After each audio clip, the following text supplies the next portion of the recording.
Olá, alunos do sexto ano C. Aqui é o professor Jorge e vocês farão essa semana, né, uma avaliação e no caso eu resolvi elaborar aí um vídeo para vocês com alguns conteúdos aí, uma coisa rápida assim de alguns conteúdos que nós não conseguimos trabalhar nas aulas presenciais, tá? Só para nós tirarmos algumas dúvidas.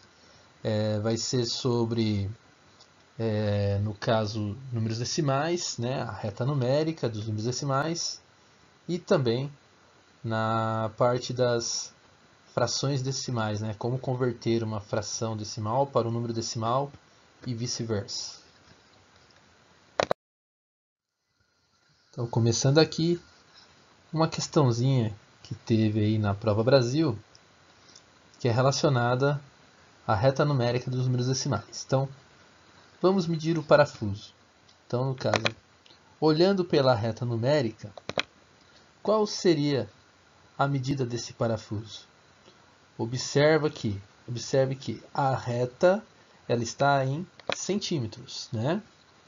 Então, cada número equivale, o espaço de um número a outro equivale a 1 centímetro. Esse parafuso ele está posicionado do início da reta, e ele termina bem na linha que fica no centro entre 2 e 3. Logo podemos dizer então que esse parafuso ele tem um comprimento de 2,5 centímetros. Então, no caso, são 2 centímetros e 5 décimos de centímetros. Uma outra questão, questão 2.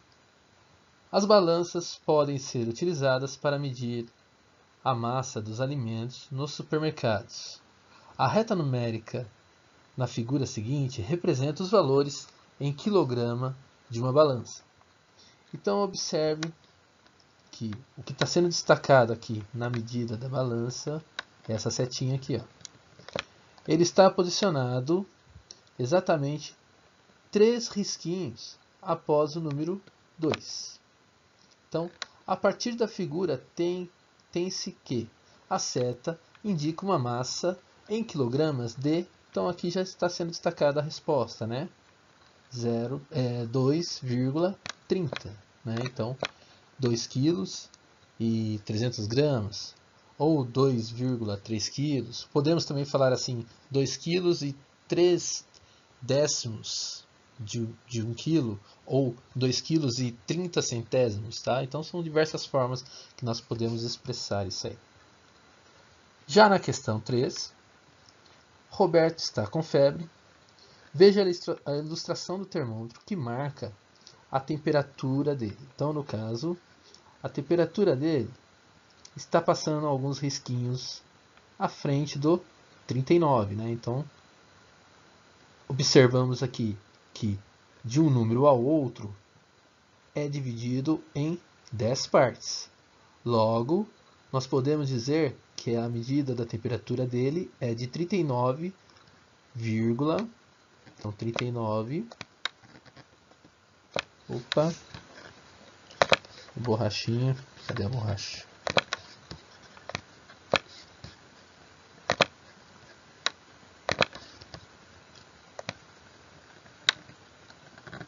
Então 39,3, ou seja, 39 graus e 3 décimos, né? Pois aqui cada risquinho equivale a 1 décimo.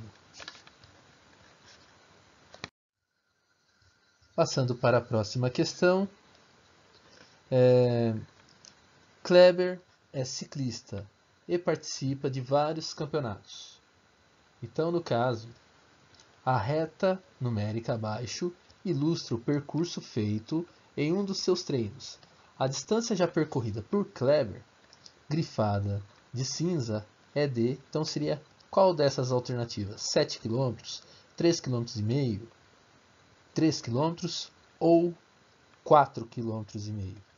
No caso, nós observamos que ele está marcando que aqui, nessa marcação aqui, equivale a 5,5 km ou 5,5 km. Né? Ao dividirmos aqui essas divisões, nós observamos que o risquinho maior equivale ao número inteiro. Então aqui nós temos 1, 2, 3, 4 e 5. Ou seja,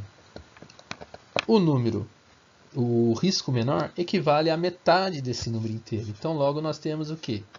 3,5 km, 3,5 km ou 3 km e 5 décimos.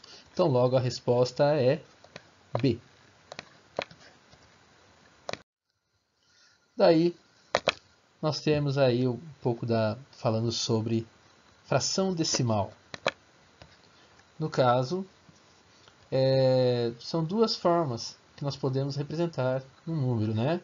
Na fração decimal ou no formato de um número decimal. Eles têm o mesmo valor. Como que eu vou converter uma fração para um número decimal? O que eu posso observar aqui pela regrinha? O número 1, que é o numerador, ele vai estar posicionado na casa decimal aqui, após a vírgula. A quantidade de zeros que vai indicar quantas casas esse número vai ser após a vírgula. Então, como aqui tem apenas um zero, então eu digo que após a vírgula eu vou ter apenas uma casa. Logo, 1/10 no formato decimal equivale a 0,1, que é também 1/10, né? Lembra quando nós vimos nas casas decimais, após a vírgula começa casa dos décimos, casa dos centésimos, casa dos milésimos e assim por diante, né? Décimos de milésimos, centésimos de milésimos, milionésimos e assim vai. Então, no caso aqui, os exemplos que eu coloquei vai até a casa dos milésimos, né? Então, por exemplo, 1 sobre 100, ou seja, 1 centésimo. Logo, esse 1 ele vai estar na segunda casa após a vírgula, né? Na casa dos centésimos. Ou seja, porque é só observarmos, ó, 2 zeros, duas casas após a vírgula. Depois, na sequência, 1 milésimo, né? 1 sobre 1000, 1 milésimo. Então, logo, o 1 ele vai ficar na terceira casa após a vírgula, na casa dos milésimos, né?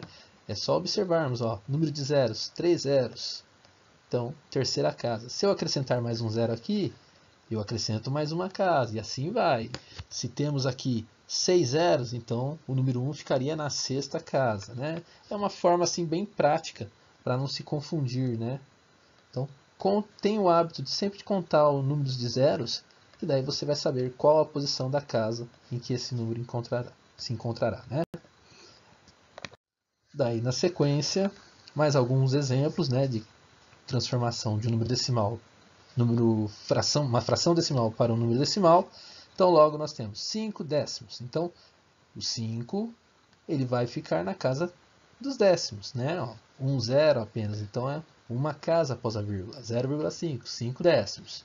5 centésimos, o mesmo critério, ó, 2 zeros, então segunda casa, ó, duas casas após a vírgula, 0,05, ou seja, 5 centésimos.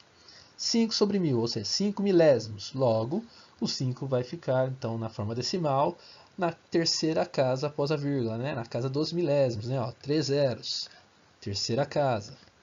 Depois, 117 sobre 10. É aí que nós temos que tomar cuidado, porque agora nós estamos lidando com números em que o numerador ele é maior que o denominador. Então, daí o que eu faço? Eu penso assim, é décimos, né? Um zero só apenas. Então, eu sei que esse número, eu vou recopiar ele e eu vou deixar apenas uma casa após a vírgula, ou seja, apenas o 7 que vai ficar após a vírgula. Logo, 117 décimos é o mesmo que 11 inteiros e 7 décimos, né? Então, logo, nós teremos aqui apenas o 7 após a vírgula, pois temos um zero, então uma casa após a vírgula. sempre contamos dessa forma. O mesmo vai acontecer aqui, ó, né? 117 sobre 100. Então agora, ó, 2 zeros. Então teremos dois números após a vírgula.